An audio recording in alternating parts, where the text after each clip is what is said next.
would you agree that the school shall be profit-oriented? Shall it be divided in profit centers and minimize the cost of every classroom? Shall the director meet fund managers day by day and try to increase the return on investment? Would we regard such a school the more successful, the higher the return on investment it provides is? Shall a hospital be profit-oriented, divided into profit centers? Why should a bank?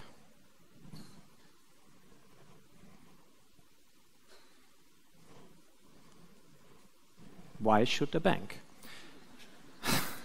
Isn't a bank, as much as a school or a hospital, an essential part of the infrastructure of a society?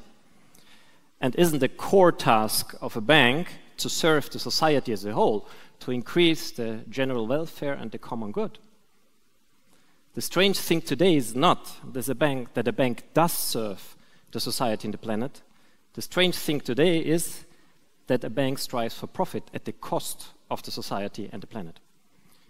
If you look back at history, most of all bank times had a social purpose. Mr. Raiffeisen, founder of a globally successful cooperative bank, said literally, "Money is not an end, it's a means for an end." But which end? What is the purpose of our economy? The Bavarian Constitution says the economic activity in its entirety serves the common good. The basic law of Germany says property obliges, its use shall also serve the welfare of all. If banks forget the constitutional goal of the economy and their own roots and values and switch to profit orientation instead, they start to gamble with risky products, increase inequality and instability, create bubble after bubble and crisis after crisis, and some of them commit crime after crime. They put the whole financial system and the economy upside down, turning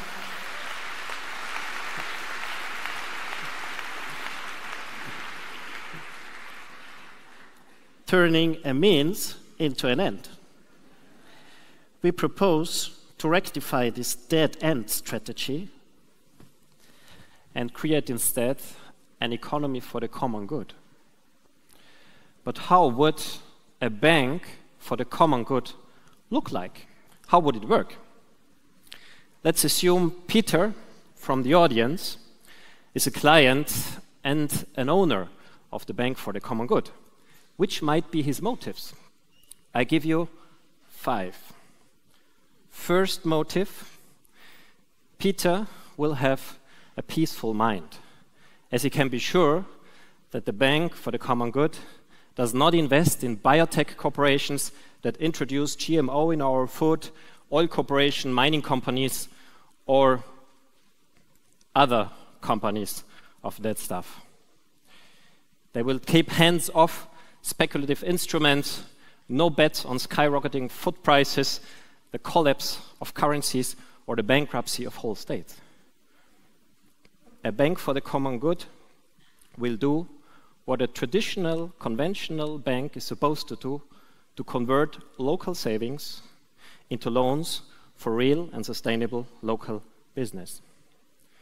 Second, it will not share a part of its profits to the owners. If it did, Peter and the other owners might become greedy and ask for a higher profit, and incite the managers with perverse bonuses to increase the profit and satisfy their greed, which will only find an end in the next financial crisis. Third, the bank will not give interests to Peter as a saver, but instead of shedding tears, Peter will be a richer guy than today. This is one of the weirdest phases of capitalism, that most of all bank clients are happy when they get 50 or 100 or even 500 euros of interest on their savings. The point is that the banks only tell us half of the story. They only inform us about the interests that we get, but they do not inform us about the interests that we pay. As consumers that buy products and services from companies that take credits from banks and pay credit interests that turn into savings interests. In this roundabout between consumers and companies and banks and savers, we have some 10% of winners and 90% of losers. Let's see that. Peter is an average guy in financial terms. He has a modest income and has to spend it completely, and thus pays a full share of its income for interests. Also, his savings are modest, and what he gets in interests is peanuts. Whereas I am a wealthy guy. I have a very high income, and I only consume the fourth or fifth part of it and pay a comparatively small share of my income for interest. But I have a huge savings and get a large amount of interests, and so I'm a net interest winner, and Peter is a net interest loser. I represent between 1 and 10% of the population, and Peter more than 90. You see, the interest is, like all types of capital income, a subtle redistribution mechanism from the middle and lower classes to the financial elites. It widens the gap. The Bank for the Common Good aims at closing the gap. Fourth, if Peter takes or tries to take a loan from his traditional bank, the bank will pose him a series of questions. Does your project generate more money than you invest in? If it doesn't, Peter will not get the loan. If it promises to do, but contains a high risk, the bank will charge Peter high interests. It has to, because laws require it.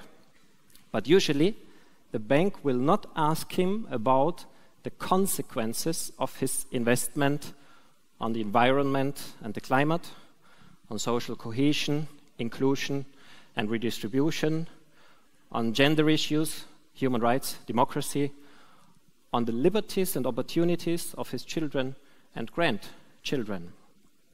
Today, economists and experts of finance regard an investment as successful if it generates a financial return on investment.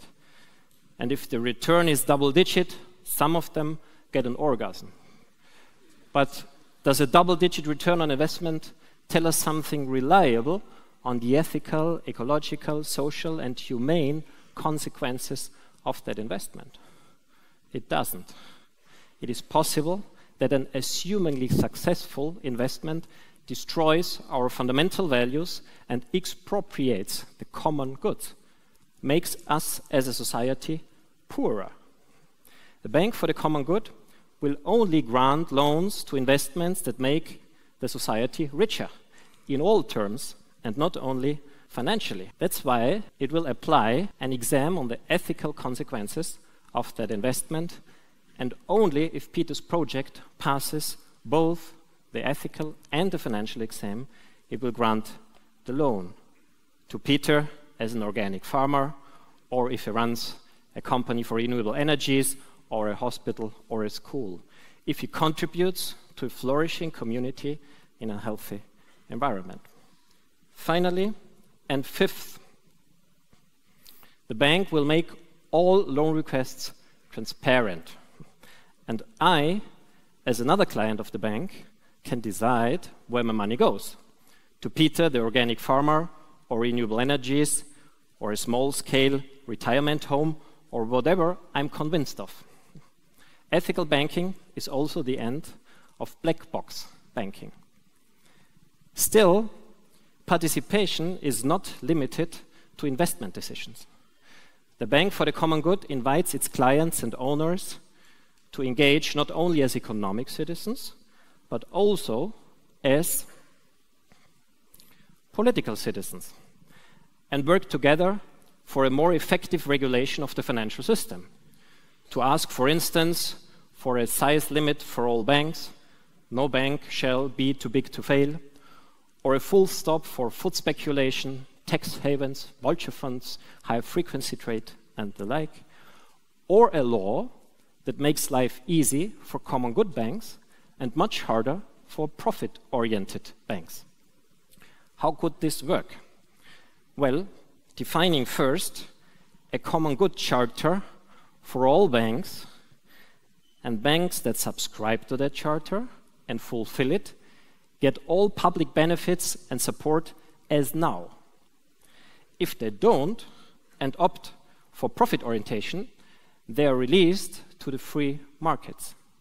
No public insurance for the deposits, no access to the public central bank, no business with public entities, and the legal guarantee that no single cent of taxpayers' money will ever be used again to rescue them, for which they have to be small enough to fail. Another challenge for us as citizens. You see, it's essential to engage not only as economic citizens, but also as political citizens, and work together for a more stable, sustainable, and democratic financial system. To sum up, this idea is about a private bank with a public purpose that creates a public value and adds value to the common good. Maybe this idea frightens you and makes you upset because there is no such thing as a society, as Margaret Thatcher taught us. But maybe you have a different worldview and think that individuals can only have a good life if they also take care for the well-being of others, and that human societies will only flourish if private businesses take care for the common good. Luckily, the new spirit is spreading more and more, and a new generation of ethical banks is arising, from the Dutch, Belgium Triodos Bank, the GLS in Germany, or the Banca Etica in Italia y España. In Austria, we are just starting the first prototype of a bank for the common good. We already founded the cooperative that will hold the future bank and collected 2.5 million euros of capital by crowdfunding. At 3 million, we will apply for the small license, current accounts. At 6 million, for the full license, savings and loans. Our owners know that they will never get a financial return on investment, and we already found more than 3,000. Maybe you will one day be one of them. You're warmly invited to join our bank for the common good or to create your own one in your country. In any case, the economy for the common good has just started here in Brussels with a local group which heartfully invites you to join. Thanks for listening.